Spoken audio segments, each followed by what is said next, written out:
Hello and welcome to the Craft Beer Corner. For today's beer review, we're jumping over to another German brewer, and this is a beer that I have had several times in my life, though it's probably been 20 years, give or take, since the last time I had one. And we are jumping over to, brace yourself, it's a mouthful, Bayerische Staatsbrauerei Weihenstephan. So that literally translates to the Bavarian States Brewery Weihenstephan. Colloquially and shorter, they would just call it Weihenstephaner, but the technical name of the full name of the brewer is Bayerische Staatsbrauerei Weihenstephan. The beer in question today is Vitus, and it is a Weizenbock that clocks in at 7.7% ABV. Weihenstephan is based in Freising in Bavaria state in Germany. So, Weizenbock.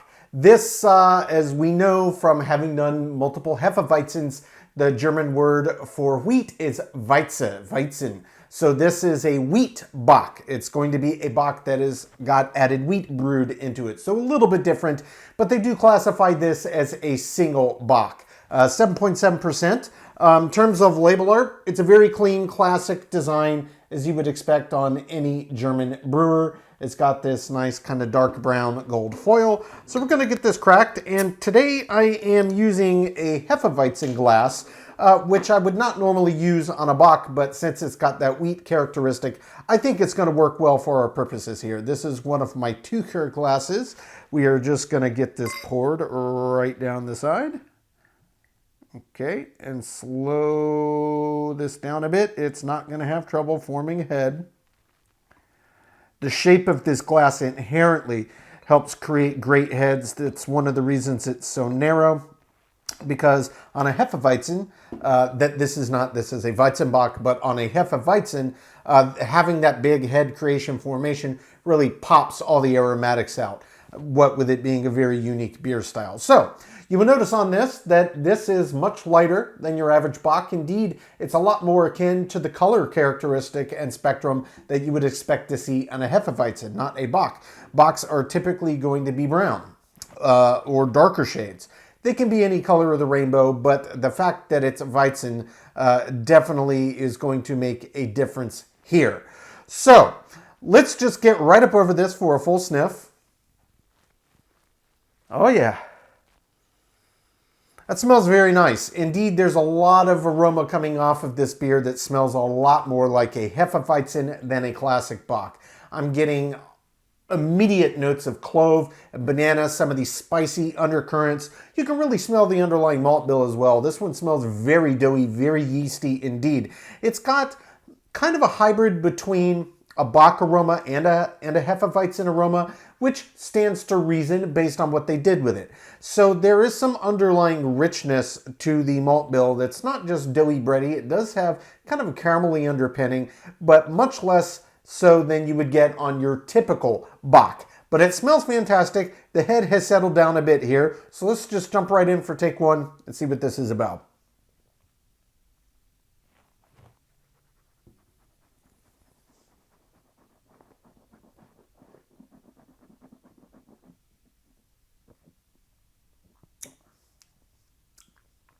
Oh, that's very nice. Yeah, and I gotta say that the flavor profile almost mimics what you get on the nose. So this is very much kind of a hybrid style for my money. I don't know if the Germans would consider it so, but it really does kind of put you in mind of the best of both worlds. A bit of Hefeweizen and a bit of Bock. And it makes for a very, very delicious beer. In terms of body and mouthfeel on this, the body on this is a nice full medium. It feels appropriate for a 7.7% ABV beer. The mouthfeel, there's a decent bit of resistance. It's not over the top, but this one does get extremely creamy when you agitate on the palate. Indeed, I would say it feels textbook for the body and the mouthfeel in terms of a beer of this style in this ABV range. Absolutely on point.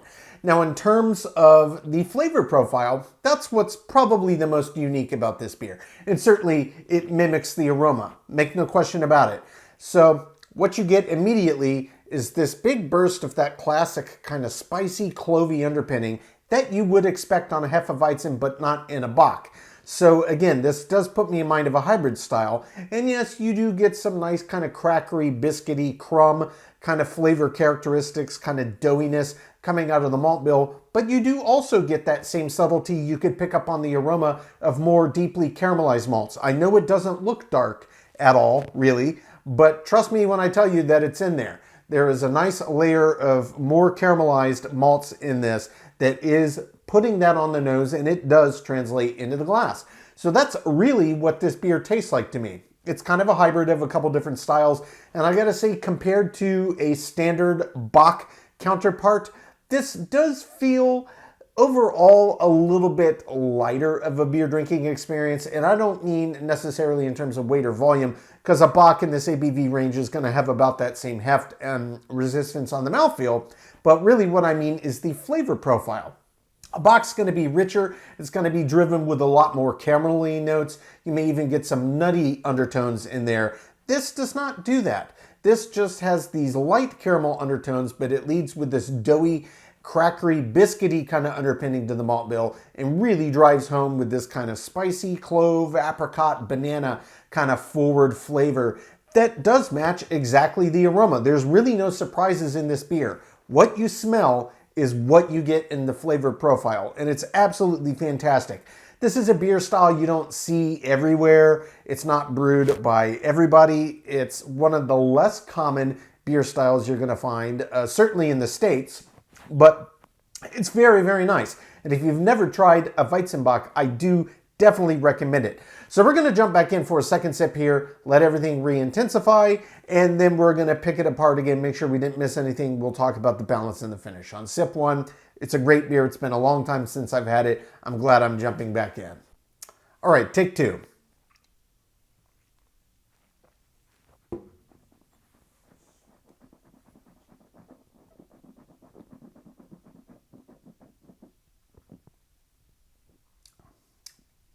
It's just so good. You get that immediate burst up front. It's that big, classic Hefeweizen yeast flavor character in the beer. It's very, very nice. Wheat just does magical things for beer. It's a really great flavor here. You get that pop, that clove, that banana, that apricot. It really is quite clear, readily apparent. As soon as the first initial rush, burst of intensity settles down a little bit and starts to pull back, that's when the underpinning of this malt bill comes through. Again, it is absolutely doughy, crackery, yeasty with just this underpinning of light caramel scents to it. It's not as rich and caramel and kind of nutty and dark kind of forward in its flavor complexity as a standard Bock, because of the fact that it's got this wheat back to it. It makes for a very unique beer drinking experience, and it really does feel like a nice hybrid of two styles. I really like what I'm getting out of this one. This one's really well done. I've only ever had a few Weizenbocks. Vitus is kind of the big one, at least from where I always have procured these in the past, which is Mr. Dunderbock's in Tampa. Absolutely fantastic place. You can find this all day there. Sometimes they'll have it on tap.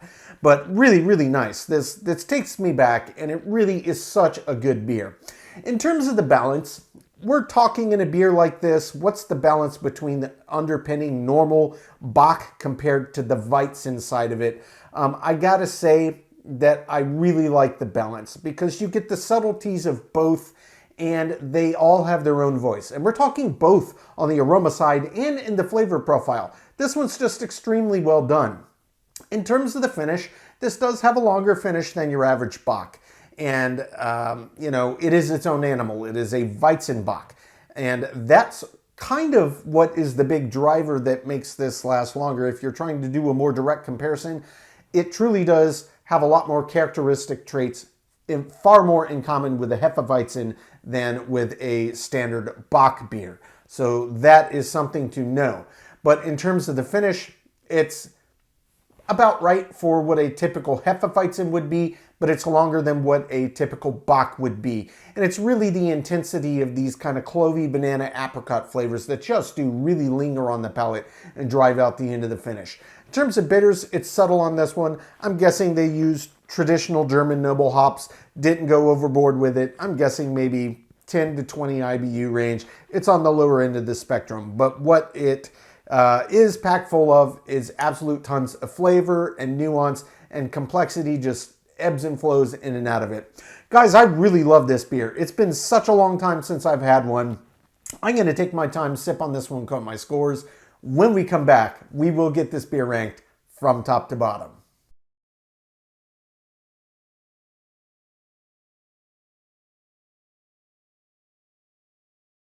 All right, now that we've gotten to enjoy this beer, we're going to get it ranked. This is Bayerische Staatsbrauerei Weihenstephan, or colloquially known as Weihenstephaners. This is the Vitus of Weizenbock that clocks in at 7.7% ABV. Weihenstephan is based in Freising, Germany, in the state of Bavaria, in the south of the country. So guys, this is a really, really well done Weizenbock. It's not a style you can find everywhere. And I do kind of think of it as a hybrid style, and that's really what it is. You could kind of think of it as a bigger Dunkelweizen, or you could think of it as a cross between a Hefeweizen and a Bock. Either way, it's a very unique animal, and this is a really, really good example of a Weizenbock. Overall, this beer did great in all categories. Indeed, for my money, there's only a solitary category I did not give it a perfect score, so we're going to jump straight to that category in question. And this may surprise you, but the category in question is the taste. The taste on this beer is excellent. And Weizenbocks typically are going to be darker, but they can run in a range of this color or even slightly lighter to, you know, as dark as like a nut brown ale, even getting into porter territory. They do run a wide gamut, and really this broad range opens it up to a lot of different characteristics that are dependent based on the malt bill. So in this instance, it really led with that strong wheat Hefeweizen-like yeast flavor characteristic and had subtle caramel underpinnings, which is not the typical representative you're going to see of this style. Typically, they are going to be darker. They can run in that spectrum, but as a rule, they are going to be darker and they're going to have more caramelized malts in there. So that does alter both the aroma and the flavor profile, both of which I thought were excellently done in this beer. And this beer being on the lighter end of the spectrum is not a knock to it, but it led so much more heavily in the Hefeweizen flavor profile side versus the more malty Bock-centric side that it is a little bit of a deviation from the norm.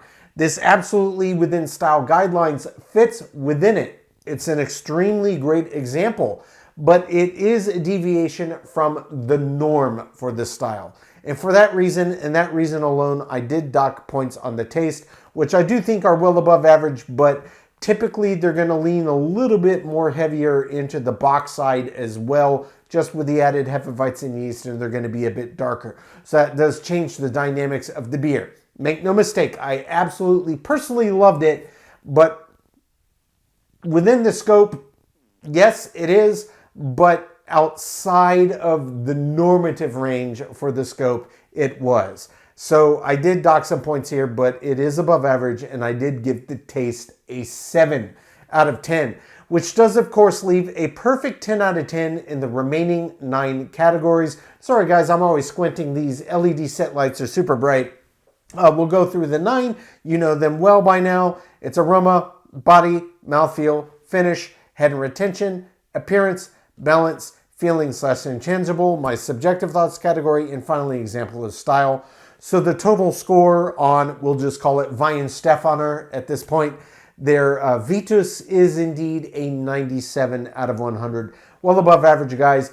This I easily could have on principle said was a perfect 100 across the board, 10 out of 10. But I did want to give credit where credit's due and absolutely make note of the point that yes, this is a very broad range. It's not a common beer style, but for the normative example you're going to get, it's going to be darker. It's going to have more rich caramel underpinning malts, just as you would find in a Bock. This one does lean heavily in the Hefeweizen side of kind of the hybrid beer style, I'm calling it, versus the Bock side. So that's the only deviation. You could easily give this a perfect score. You could take more points away. It's almost subjective how you want to look at this, but objectively, it's fully in the range. So I'm rating it how I rated it. The point being here is, guys, it's well worth your time to seek this beer style if you've never had it. I would not be surprised if you live in the States. This is not a beer style you're going to see often at all.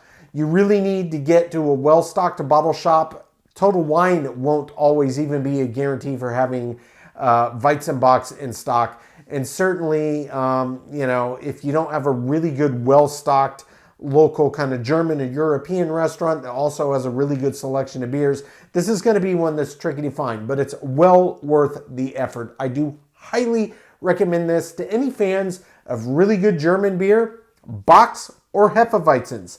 This kind of splits the difference in the best of all possible worlds, and that's kind of how I think of this beer. A bit of a hybrid style. Even though it is its own animal, it's its own style, I do think of it as a hybrid, and I think that's how most American craft beer drinkers' palates would perceive it, but it's one that I do highly recommend. Folks, that's today's review. As always, I do sincerely appreciate you tuning in today.